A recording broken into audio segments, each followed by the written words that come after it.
So like many of you, I'm really looking forward to seeing where the Disney Plus series takes us. And of course, one of these is going to be Loki, and now with a confirmation of what exactly Loki did in Avengers Endgame, we sort of have an idea of where he's going and what's happening with the MCU.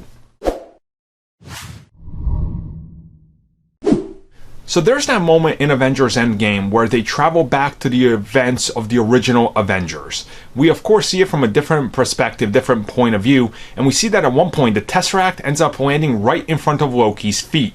He takes it and disappears, and this is exactly where kind of a lot of questions get raised, and we finally have an answer to what exactly happens here. As it was recently confirmed by the Russo brothers and actually writers, and now seems to be exactly the direction they're heading in, when Loki does this, he actually goes to different parts throughout time and history.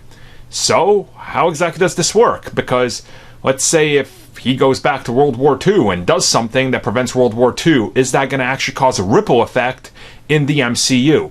Well, it's not, as it's now been confirmed that he actually creates an alternative timeline from the moment he does that, which of course backs up previous theories and conclusions that we've kind of reached onto what exactly is happening with the MCU and which direction they're going in.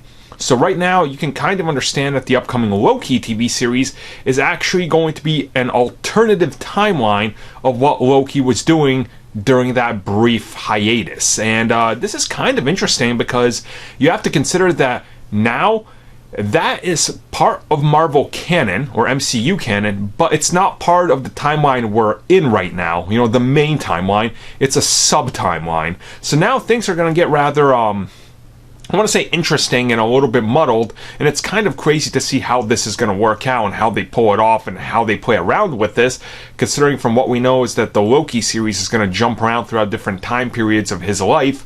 So yeah, I really want to see what this is going to be like, because alternative timelines, that's a huge jump in the MCU, and I want to see if they can really pull it off with confidence.